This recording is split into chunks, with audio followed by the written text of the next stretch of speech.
साहित्य academy channel पर आप सभी का स्वागत है। इस चैनल के माध्यम से हम संपूर्ण हिंदी से संबंधित उन सभी महत्वपूर्ण प्रश्नों को करते हुए अपनी तैयारी को आगे बढ़ाएंगे जो कि परीक्षा की दृष्टि से अति महत्वपूर्ण है, अर्थात बार बार परीक्षाओं में पूछे जाने वाले प्रश्नों को हम करेंगे। आज की क्लास में हम हिंदी भाषा और उसके विकास से संबंधित प्रश्नों को करेंगे विद एक्सप्लेनेशन के साथ, जो कि पिछली परीक्षाओं में कहीं ना कहीं ये पूछे गए हुए प्रश्न है। ये प्रश्न जो है NTA-NET के 2004 का प्रश्न पत्र है भाई, उसके अंतर्गत पूछे हुए प्रश्न आप लोगों को यहाँ देखने को मिलेंगे। तो आज की क्लास में हम देख लेते हैं भाषा विज्ञान से संबंधित महत्वपूर्ण प्रश्न। ऐसा नहीं है NTA-NET के लिए ही इम्पोर्टेंट है, जिस भी परीक्षा में हिंदी विषय से संबंधित प्रश्न पूछे जाते हैं उन सभी के लिए ये क्लास काफ़ी मददगार साबित होगी। तो देख लेते हैं प्रश्न नंबर 1, मैथिली का विकास किस अपभ्रंश से माना जाता है। तो मैथिली का विकास जो है किस अपभ्रंश भाषा से माना जाता है, ये आपको बताना है। सही आंसर हो जाएगा मागधी अपभ्रंश से।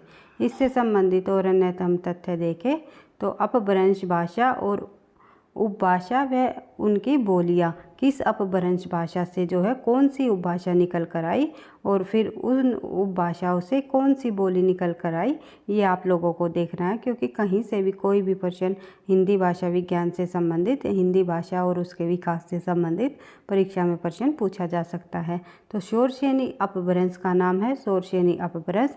शोरसेनी अपभ्रंश से निकल कर आई पश्चिमी हिंदी।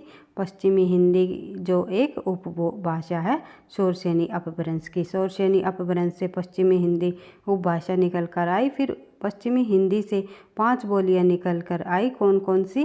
खड़ी बोली, जिसको दूसरा नाम है कोरवी। अगर ये पूछ लिया जाए खड़ी बोली का दूसरा नाम क्या है तो आप लगा सकते हो कोरवी। तो दूसरी भाषा है दूसरी बोली है ब्रज भाषा। तीसरी है हरियाणवी या बंगारू। हरियाणवी को बंगारू भी कहते हैं। फिर है बुंदेली, फिर है कन्नौजी। इस प्रकार से आपको ध्यान रखना है, याद कर लेना है कि जो शोरसेनी अपभ्रंश से है उससे उपभाषा निकल कर आई पश्चिमी हिंदी। पश्चिमी हिंदी से ये बोलियां निकल कर आई खड़ी बोली, ब्रज भाषा, हरियाणवी, बुंदेली और कन्नौजी। इस प्रकार आपको इनको याद कर लेना है। फिर बढ़ते हैं आगे। शोरसेनी अपभ्रंश से ही निकल कर आई फिर राजस्थानी भी शोरसेनी अपभ्रंश से ही निकली। शोरसेनी अपभ्रंश से राजस्थानी निकली। तो इनमें से जो है पश्चिमी राजस्थानी यानी मारवाड़ी भी कहते हैं, और पूर्वी राजस्थानी के अंतर्गत जयपुरी आएगी। फिर है उत्तरी राजस्थानी में मेवाती आएगी। फिर है दक्षिणी राजस्थानी में जो है मालवी आएगी। ये जो है उप भाषा के अंतर्गत बोलियां निकल कर आई। कौन सी उपभाषा के अंतर्गत? राजस्थानी उपभाषा के अंतर्गत। राजस्थानी उपभाषा की जो अपभ्रंश रही वो कौन सी है? वो शोरसेनी अपभ्रंश से ही निकली राजस्थानी। और उससे ही निकली जो राजस्थानी से कौन कौन सी बोलियां निकली? पश्चिमी राजस्थानी में मारवाड़ी, पूर्वी राजस्थानी में जयपुरी, उत्तरी राजस्थानी में मेवाती, दक्षिणी राजस्थानी में मालवी। इस प्रकार से आपको इनको भी याद कर लेना है। फिर है पहाड़ी। पहाड़ी भी जो है शोरसेनी अपभ्रंश से ही निकलने वाली उपभाषा है, और इससे पहाड़ी से 3 बोलियां निकल कर आई। कौन कौन सी? कुमायूनी, गढ़वाली और नेपाली। इनको भी आपको याद रखना है। इस प्रकार से आप लोगों ने शोरसेनी अपभ्रंश से निकलने वाली जो उपभाषाएं है और उनसे निकलने वाली जो भी उपबोलियां हैं वे आप लोगों ने देख ली, और यहाँ से प्रश्न पूछा जाता है। किसी भी प्रकार से प्रश्न को पूछ सकते हैं। एक सेकंड भी। किसी भी प्रकार से प्रश्न को पूछ सकते हैं कि शोरसेनी अपभ्रंश से कौन सी उपभाषाएं निकली, या निम्नलिखित में से कौन सी ये उपभाषा है उनसे कौन सी बोलियां निकली। राजस्थान से के अंतर्गत कौन कौन सी बोलियां रही, और कौन कौन सी जो पश्चिमी हिंदी के अंतर्गत कौन कौन सी बोलियां शामिल है, कौन सी बोली शामिल नहीं है। इस प्रकार से जो है परीक्षा में प्रश्न पूछे जाते हैं।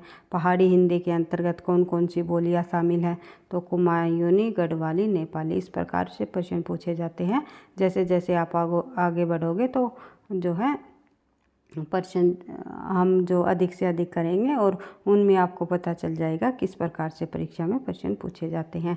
तो देख लेते हैं अर्धमागधी। अर्धमागधी जो अपभ्रंश है उससे निकली पूर्वी हिंदी। पूर्वी हिंदी उपभाषा है, अपभ्रंश कौन सी है? अर्धमागधी। तो इससे 3 बोलियां निकल कर आई, अवधी, बघेली, छत्तीसगढ़ी। वेरी इंपॉर्टेंट, कई बार परीक्षाओं में पूछा जाने वाला प्रश्न है। एक प्रश्न तो अवश्य ही पूछा जाता है हिंदी भाषा और उसके विकास से संबंधित कि निम्नलिखित में से कौन सी पूर्वी हिंदी की बोली नहीं है या पूर्वी हिंदी की बोली है। तो ऐसे पूछा जाता है। या पूर्वी हिंदी किस अपभ्रंश से निकल कर आई? तो आप लोगों को ध्यान रखना है, अर्धमागधी से निकली पूर्वी हिंदी। पूर्वी हिंदी से 3 बोलियां निकली, अवधी, बघेली और छत्तीसगढ़ी। फिर है मागधी। मागधी अपभ्रंश से निकल कर आई बिहारी उपभाषा और बिहारी उपभाषा से 3 बोलियां निकली, भोजपुरी, मगही और मैथिली। ये इस तरह आपको याद कर लेना है। बढ़ते हैं आगे। फिर देख लेते हैं पेचासी की। पेचासी जो अपभ्रंश भाषा, जो पेचासी अपभ्रंश है उससे निकली लहंदा, पंजाबी और पंजाबी पेचासी से निकली। कई बार पूछा जाता है निम्नलिखित में से पंजाबी किसके अपभ्रंश के अंतर्गत आती है या जो है किसकी जो उपभाषा है? तो पेचासी की, ये आपको ध्यान रखना है। उसके बाद बात करें आगे, ब्राह्मण। ब्राह्मण जो है उससे निकली सिंधी उपभाषा और मराठी से निकली महाराष्ट्री से निकली मराठी। इस प्रकार से आप लोगों ने देख लिया है मैथिली का विकास मागधी अपभ्रंश से हुआ और हिंदी भाषा तथा उनकी उपबोलियों का विकास किस प्रकार से हुआ। उसके बाद बात करें आगे। अगला जो हमारा प्रश्न है प्रश्न संख्या 2, संविधान के किस अनुच्छेद में देवनागरी लिपि में लिखित हिंदी को संघ की राजभाषा घोषित किया गया है? तो संविधान के किस अनुच्छेद में देवनागरी लिपि में लिखित हिंदी को संघ की राजभाषा घोषित किया गया, ये आपको बताना है। तो सही आंसर हो जाएगा हमारा 343। 14 सितंबर 1949 को भारत के संविधान में हिंदी को जो है राजभाषा की मान्यता प्रदान की गई और भारतीय संविधान के भाग 17 में अनुच्छेद 343 से लेकर 351 तक राजभाषा हिंदी का प्रावधान किया गया। अनुच्छेद 343 में हिंदी की संघ की राजभाषा घोषित किया गया और भारतीय संविधान की 8वीं अनुसूची में 22 भाषाओं को राजभाषा की मान्यता प्रदान की गई, जो निम्नलिखित है। कौन कौन सी हैं? असमिया, बांग्ला, बोडो, डोगरी, गुजराती, हिंदी, कन्नड़, कश्मीरी, कोंकणी, मैथिली, मलयालम, मणिपुरी, मराठी, नेपाली, उड़िया, पंजाबी, संस्कृत, संथाली, सिंधी, तमिल, तेलुगु और उर्दू। ये हमारी संविधान की 8वीं अनुसूची में 22 भाषाओं को राजभाषा के रूप में मान्यता प्रदान की गई। इस प्रकार से आप लोगों को ध्यान रखना है, क्योंकि सबसे पहले जब संविधान की 8वीं अनुसूची में मान्यता प्राप्त भाषाएं केवल 14 थी, फिर उसके बाद एक सिंधी भाषा को जोड़ दिया गया, फिर उसके बाद 3 भाषाओं को और जोड़ा गया, नेपाली, मणिपुरी और कोंकणी। उसके बाद जो है 4 को और जोड़ा गया, 4 भाषाओं को और जोड़ा गया, बोडो, संथाली, डोगरी और जो है मैथिली। तो इन 4 भाषाओं को और जोड़ दिया गया। कुल मिलाकर जो है 22 भाषाएं हमारे संविधान में मान्यता प्राप्त है। किस संशोधन में कौन सी भाषा को जोड़ा गया, यहाँ से भी प्रश्न पूछा जाता है। वो हम प्रश्न उत्तरों के माध्यम से जब आगे करेंगे तब हम डिटेल से जो है इस पर चर्चा करेंगे। बढ़ते हैं आगे। अगला प्रश्न है हमारा, देख लेते हैं। और 14 सितंबर को ये आपको पता है हिंदी दिवस भी मनाया जाता है, इसी कारण। बढ़ते हैं आगे, देख लेते हैं अगला प्रश्न हमारा प्रश्न नंबर 3। दक्षिण भारत हिंदी प्रचार सभा मद्रास की स्थापना किसने की? तो दक्षिण भारत हिंदी प्रचार सभा मद्रास की स्थापना करने वाले विद्वान है महात्मा गांधी। दक्षिण भारत हिंदी प्रचार सभा मद्रास की स्थापना महात्मा गांधी ने 1927 ईस्वी में मद्रास में की थी तथा इस संस्था की स्थापना दक्षिण भारत में हिंदी प्रचार के लिए किया गया था और दक्षिण भारत में जो हिंदी के प्रचार के लिए जो है इसकी स्थापना की गई थी। और दक्षिण भारत हिंदी प्रचार सभा का पूरा नाम अगर पूछ लिया जाए तो हिंदी साहित्य सम्मेलन था। अगर ये पूछ लिया जाए दक्षिणी भारत हिंदी प्रचार सभा का पूरा नाम क्या था, पूर्व नाम यानी कि पहले का नाम क्या था, तो हिंदी साहित्य सम्मेलन। हिंदी साहित्य सम्मेलन दक्षिण भारत हिंदी प्रचार सभा का पूर्व नाम था। और महात्मा गांधी ने 1927 ईस्वी में मद्रास में जो है इसकी स्थापना की, इस संस्था की। बढ़ते हैं आगे। अगला प्रश्न हमारा प्रश्न नंबर 4, कौन सी बोली पश्चिमी हिंदी की नहीं है? इनमें से कौन सी बोली पश्चिमी हिंदी की नहीं है? मैंने आपको बताया था हिंदी की उपभाषा और उपबोलियों से संबंधित प्रश्न अवश्य ही पूछा जाता है, हिंदी भाषा के विकास से संबंधित। तो इनमें से कौन सी बोली पश्चिमी हिंदी की नहीं है? तो सही आंसर हो जाएगा बघेली। एक सेकेंड भाई, हाँ, बघेली इसका आंसर हो जाएगा। तो देख लेते हैं, क्योंकि बघेली किस के अंतर्गत आती है? ये पूर्वी हिंदी के अंतर्गत आती है। हमने पढ़ा था अवधी, बघेली और छत्तीसगढ़ी, ये तीनों के तीनों पूर्वी हिंदी के अंतर्गत है। ब्रजभाषा, खड़ी बोली, बुंदेली, कन्नौजी और भांगरू पश्चिमी हिंदी की बोलियां हैं, जबकि अवधी, बघेली और छत्तीसगढ़ी ये तीनों के तीनों जो है पूर्वी हिंदी के अंतर्गत आती हैं। हिंदी भाषा और तथा उसकी बोलियों का विकास अभी हमने एक प्रश्न में पढ़ा था, फिर एक बार से रिवाइज कर लेते हैं, क्योंकि बार बार तथ्यों की रिवीजन ही आपको सफलता दिलाएगी। शौरसेनी पश्चिमी हिंदी निकली उपभाषा। शौरसेनी से कौन कौन सी उपभाषाएँ निकली? कौन कौन सी उपभाषाएँ पढ़ी थी हमने? पश्चिमी हिंदी, राजस्थानी और जो है पहाड़ी। ये शौरसेनी अपभ्रंश से निकल कर आई। शौरसेनी अपभ्रंश से कौन कौन सी निकली उपभाषाएँ? ये आप लोगों को पता ही है, पश्चिमी हिंदी, राजस्थानी और जो है पहाड़ी, ये तीन उपभाषाएँ शौरसेनी अपभ्रंश से निकली। लेकिन उपभाषा पश्चिमी हिंदी से जो है कौन कौन सी बोलियाँ निकली? खड़ी बोली, जिसका नाम कोरवी भी है, ब्रजभाषा, हरियाणवी या बंगारू या फिर बुंदेली और कन्नौजी, ये 5 उपभाषाएँ उपबोलियाँ जो है, बोलियाँ या उपबोलियाँ कह सकते हैं, पश्चिमी हिंदी से निकल कर आई। उसके बाद बात करें आगे, राजस्थानी से निकली, पश्चिमी राजस्थानी से मारवाड़ी, पूर्वी राजस्थानी से जयपुरी, उत्तरी राजस्थानी से मेवाती और जो है दक्षिणी राजस्थानी से मालवी। इस प्रकार से आपको ध्यान रखना है। बढ़ते हैं आगे। पहाड़ी जो उपभाषा है शौरसेनी अपभ्रंश से निकली, उससे निकली कौन सी बोलियाँ? कुमायूनी, गढ़वाली और नेपाली, ये हमने पढ़ाई था। अर्धमागधी से निकली पूर्वी हिंदी, अवधी, बघेली और छत्तीसगढ़ी। फिर मागधी से निकली बिहारी, भोजपुरी, मगही और मैथिली बोलियाँ निकली बिहारी की। फिर बांग्ला, उड़िया और असमिया भी जो है इन्हीं से निकली, बिहारी से ही। बढ़ते हैं, ये जो मागधी से ही निकल कर आई। फिर पश्चिम पेचासी से लहंदा और पंजाबी से निकली, ब्राह्मण से सिंधी और महाराष्ट्र से जो है महाराष्ट्री से मराठी। इस प्रकार आपको ध्यान रखना है। बढ़ते हैं आगे। प्रश्न संख्या 5 हम देख लेते हैं। निम्नलिखित में से कौन सी बोली पूर्वी हिंदी की नहीं है? यहाँ पर पूछ लिया पूर्वी हिंदी की कौन सी बोली नहीं है, तो आंसर आपको पता ही है, अवधी, बघेली और छत्तीसगढ़ी पूर्वी हिंदी की है। लेकिन मालवी हमने पढ़ा था किसके अंतर्गत? राजस्थानी के अंतर्गत। राजस्थानी के अंतर्गत जो है मालवी निकल कर आई। तो देख लेते हैं एक बार इससे संबंधित और एक्सप्लेनेशन, इसकी व्याख्या। मालवी राजस्थानी भाषा की उपबोली है, जिसे दक्षिणी राजस्थानी के नाम से भी जानते हैं। दक्षिणी राजस्थानी भी कहा जाता है।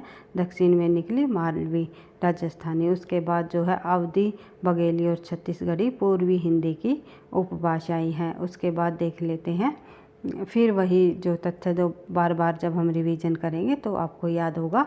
शौरसेनी से फिर निकली पश्चिमी हिंदी से 5 उपबोलियाँ निकली। खड़ी बोली ब्रजभाषा, हरियाणवी और कन्नौजी।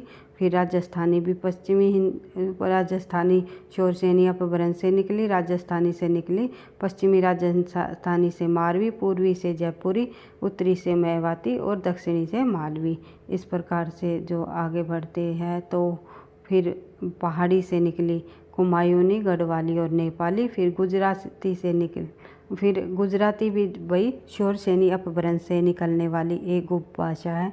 ये भी आपको ध्यान रखना है गुजराती, क्योंकि शौरसेनी अपभ्रंश से पश्चिमी हिंदी, राजस्थानी, पहाड़ी और गुजराती ये सभी उपभाषाएं शौरसेनी अपभ्रंश से निकलने वाली हैं। फिर है अर्धमागधी से निकली पूर्वी हिंदी। पूर्वी हिंदी के अंतर्गत 3 उपबोलियाँ निकली। 3 बोलियाँ कौन कौन सी? अवधी, बघेली और छत्तीसगढ़ी। उसके बाद जो है मागधी के अंतर्गत बिहारी निकली। बिहारी में भोजपुरी, मगही, मैथिली। उसके बाद बात करें आगे पेचासी से निकली लहंदा और पंजाबी। ये 2 उपभाषाएँ निकली पेचासी अपभ्रंश से।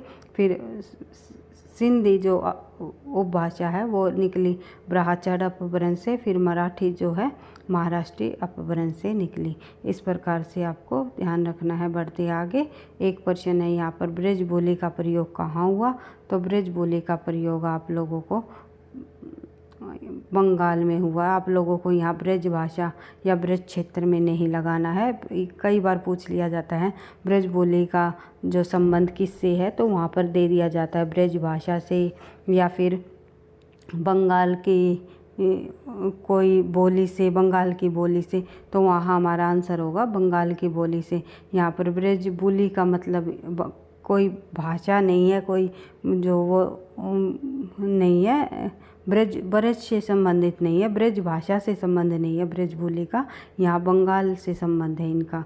तो ब्रज बोली बंगाल की एक उपबोली है, ना कि भाषा। उपबोली है कौन सी? ब्रज बोली। कहाँ की? बंगाल की। ये आपको ध्यान रखना है। बिहार की उपभाषा बिहारी हिंदी है और जिसके अंतर्गत उपबोली, एक सेकंड भाई, जिसके अंतर्गत उपबोली भोजपुरी, मगही और मैथिली आती है। ये आपको ध्यान रखना है। आज की क्लास में केवल हम हिंदी भाषा विज्ञान से संबंधित, जो हिंदी भाषा के विकास से संबंधित प्रश्नों को हमने कंप्लीट किया है। कुछ ही प्रश्न इसमें इंक्लूड थे और आगे के प्रश्न भी हिंदी जो भाषा के उद्भव और विकास से संबंधित और काफ़ी सारे प्रश्न हैं, उनको हम धीरे धीरे जो है नेक्स्ट क्लास में करते हुए आगे बढ़ेंगे। तो इसी प्रकार से जो आज की क्लास में केवल हम हिंदी भाषा के विकास से संबंधित प्रश्नों को करते हुए यहीं पर जो है समाप्त करते हैं। कल फिर देखेंगे और आगे आने वाले प्रश्नों को। तो इसी प्रकार से अगर हिंदी विषय से संबंधित किसी भी परीक्षा की आप तैयारी कर रहे हो तो आप जो है कमेंट बॉक्स में लिख करके बता सकते हो कि आप किस परीक्षा की तैयारी कर रहे हो और किस परीक्षा की तैयारी के जो पाठ्यक्रम के अनुसार हम जो है क्लासेस को लेकर के आए। और जो है वैसे तो मैं संपूर्ण हिंदी से संबंधित उन महत्वपूर्ण टॉपिक को करते हुए हम आगे बढ़ रहे हैं, उन महत्वपूर्ण प्रश्नों को करते हुए आगे बढ़ रहे हैं जो कि हर एक परीक्षा के लिए जो है महत्वपूर्ण है, परीक्षा की दृष्टि से मददगार साबित होंगे आपके लिए।